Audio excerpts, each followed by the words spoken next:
എല്ലാവർക്കും കൗസ്തുഭം വെജ് ഫുഡ്സിലേക്ക് സ്വാഗതം. ഇന്ന് നമ്മൾ വളരെ സ്വാദിഷ്ടമായ ഒരു സോയാബീൻ കൂട്ടാനാണ് ഉണ്ടാക്കുന്നത്. സോയാബീൻ റോസ്റ്റെന്നോ നമുക്കിഷ്ടമുള്ള എന്ത് വേണേലും വിളിക്കാം.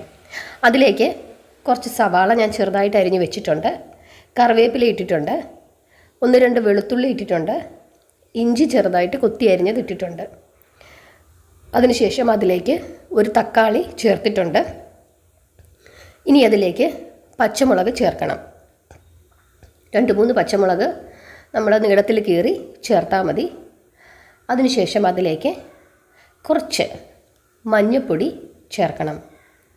പിന്നെ വളരെ കുറച്ച് മുളക് പൊടി അതും നമ്മൾ ചേർക്കണം. കാരണം പച്ചമുളകും കുരുമുളകും ഒക്കെ ചേർക്കുന്നത് കൊണ്ട് മുളക് പൊടി സൂക്ഷിച്ച് ചേർക്കണം. ഇത് എരിവുള്ള മുളക് പൊടിയാണ്, അതുകൊണ്ട് കുറച്ചേ ചേർത്തുള്ളൂ. കാശ്മീരി മുളക് പൊടിയാണെങ്കിൽ കുറച്ചും കൂടെ ചേർക്കാം. ഇനി അതിലേക്ക് ഉപ്പ് ചേർക്കുന്നു. പിന്നെ ഇത് ഹോൾ സ്പൈസസ് ആണ്. ഇത് ഒന്ന് വറുത്തിട്ട് ചെറുതായിട്ടൊന്ന് ചൂടാക്കിയിട്ട് എല്ലാം കൂടെ ചതച്ചതാണ്. അതായത് പട്ട, ഗ്രാമ്പൂ, ഏലക്ക, പെരിഞ്ചീരകം ഇങ്ങനെയുള്ള സാധനങ്ങളെല്ലാം കൂടെ ഒന്ന് ചൂടാക്കി ഒന്ന് ചതച്ചതാണ്. അതും ചേർത്തു. എന്നിട്ട് കുറച്ച് വെളിച്ചെണ്ണ അതിലേക്ക് 1 സ്പൂണോളം വെളിച്ചെണ്ണ അതിലേക്ക് ഒഴിക്കുന്നു. എന്നിട്ട് ഇതെല്ലാം കൂടെ കൈകൊണ്ട് നന്നായിട്ട് ഒന്ന് തിരുമ്മി യോജിപ്പിക്കണം. നന്നായിട്ട് തന്നെ എന്ന് പറയാം. കാരണം എത്രത്തോളം നമുക്കിത് നന്നായിട്ട് ഒന്ന് കുഴച്ചെടുക്കാൻ പറ്റുമോ അത്രത്തോളം നന്നായിട്ട് ഇതൊന്ന് കുഴച്ചെടുക്കണം. അതിനുശേഷം ഉപ്പിട്ട് ഒന്ന് തിളപ്പിച്ച്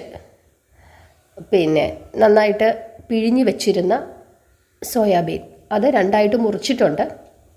അത് ഈ കൂട്ടിൻ്റെ കൂട്ടത്തിൽ ചേർത്തിട്ട് അതും കൈകൊണ്ട് നന്നായിട്ട് ഈ അരപ്പെല്ലാം പിടിക്കത്തക്ക രീതിയിൽ നന്നായിട്ട് തിരുമ്മി പിടിപ്പിക്കണം. എന്നിട്ട് ഇതൊരു 10-20 മിനിറ്റ് അടച്ചവിടെ വെക്കണം. ഇതിലേക്ക് ഈ മുളകും എല്ലാം പിടിക്കട്ടെ, അതിന് വേണ്ടിയിട്ടാണ് അങ്ങനെ വെക്കുന്നത്. അതിനുശേഷം ഇതെല്ലാം കൂടെ ഒരു കുക്കറിനകത്തേക്ക് മാറ്റണം. എന്നിട്ട് കുറച്ച് വെള്ളം ഒഴിക്കണം അതിനകത്തേക്ക്. ഒരുപാടല്ല, കുറച്ച് ഒന്ന് വേകാൻ ആവശ്യമുള്ള വെള്ളം ഒഴിക്കണം. ഇത് പകുതിയോളം വെന്തതാണ്, എങ്കിലും ഒന്ന് വേകണം. എന്നിട്ട് കുക്കറിൽ ഹൈ ഫ്ലെയിമിൽ 2 വിസിൽ കേട്ട് മാറ്റി വെക്കണം. അതിനുശേഷം ഒരു ചീനച്ചട്ടി അടുപ്പയിലേക്ക് വെക്കുക, എണ്ണ ഒഴിക്കുക, കടുക് പൊട്ടിക്കുക.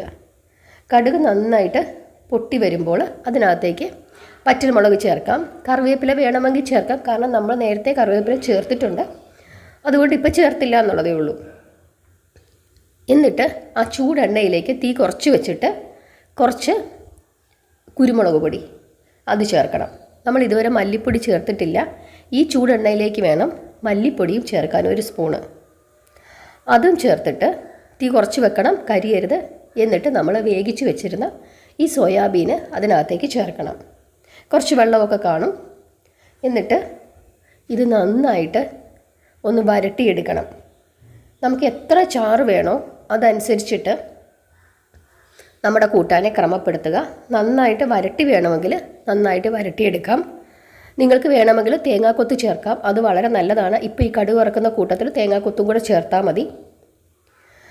ഇങ്ങനെ നമുക്കിത് നന്നായിട്ട് വരട്ടിയെടുത്ത് കഴിഞ്ഞാൽ ഈ സോയാബീന് സാധാരണ എല്ലാവരും സോയാബീൻ ഉണ്ടാക്കുമ്പം സോയാബീൻ്റെ ഒരു പച്ചച്ചൊവ, അതല്ലെങ്കിൽ സോയാബീൻ്റെ ഒരു രുചി ആ കൂട്ടാന് മുന്നിട്ട് നിൽക്കും.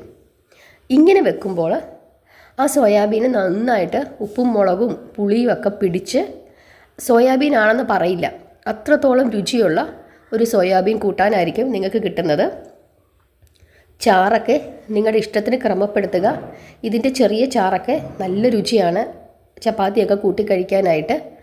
കാരണം ഒരു പ്രത്യേക രുചിയാണ്. സാധാരണ നമ്മൾ ഉള്ളിയൊക്കെ വഴറ്റി ഉണ്ടാക്കുന്ന സോയാബീൻ കൂട്ടാനേക്കാൾ ഇങ്ങനെ ഉണ്ടാക്കുന്ന സോയാബീൻ കൂട്ടാൻ ഒരു പ്രത്യേക രുചി തന്നെയാണ്. അപ്പോൾ ഇങ്ങനെ നിങ്ങളൊന്ന് ഉണ്ടാക്കി നോക്കൂ, തീർച്ചയായിട്ടും നിങ്ങൾക്ക് ഇഷ്ടപ്പെടും. കുറച്ചെടുത്തിട്ട് ഒന്ന് ഉണ്ടാക്കി നോക്കൂ, ഇഷ്ടപ്പെട്ടെങ്കിൽ പിന്നെ ഉണ്ടാക്കിയാൽ മതി. എരിവൊക്കെ നമ്മുടെ ഇഷ്ടത്തിന് ക്രമീകരിക്കുക. കുരുമുളകാണ്, പച്ചമുളകിൻ്റെ എരിവാണ് നമുക്ക് ഈ കൂട്ടാന് മുന്നിട്ട് നിൽക്കേണ്ടത്. മല്ലിപ്പൊടി ആദ്യം ചേർക്കരുത്, അവസാനം വേണം ചേർക്കാനായിട്ട്. അത് വേണം പ്രത്യേകം ശ്രദ്ധിക്കാൻ. അതുപോലെ കുരുമുളകും അവസാനം ചേർക്കണം. ആദ്യം ചേർത്ത് കഴിഞ്ഞാൽ ഇതിൻ്റെ ഒരു ഭയങ്കരമായ ഒരു രുചി കൂടുതൽ നിൽക്കും. അപ്പോൾ എല്ലാ രുചികളും ഒന്ന് മോഡറേറ്റ് ആയിട്ട് നിൽക്കണമെങ്കിൽ ഇതേ രീതിയിൽ വേണം ചേർക്കാൻ. കുരുമുളകും മല്ലിപ്പൊടി അവസാനം ചേർക്കുക, അതാണ് ശ്രദ്ധിക്കാനുള്ളത്. പിന്നെ നന്നായിട്ട് ഇത് തിരുമ്മി പിടിപ്പിക്കുക, അത് വളരെ പ്രധാനമാണ്. അതിനുശേഷം കുക്കറിൽ 2 വിസിലിൽ ഇത് വേകുക എന്നുള്ളതും വളരെ പ്രധാനമാണ്. ഇതേ രീതിയിൽ ഒന്ന് ഉണ്ടാക്കി നോക്കൂ, തീർച്ചയായിട്ടും നിങ്ങൾക്ക് ഇഷ്ടപ്പെടും. ഉണ്ടാക്കിയിട്ട് നിങ്ങൾ നിങ്ങളുടെ അഭിപ്രായം പറയണം. ചാറ് നമ്മുടെ ഇഷ്ടത്തിന് ക്രമപ്പെടുത്തുക, അത്രയാണ് ശ്രദ്ധിക്കാനുള്ളത്.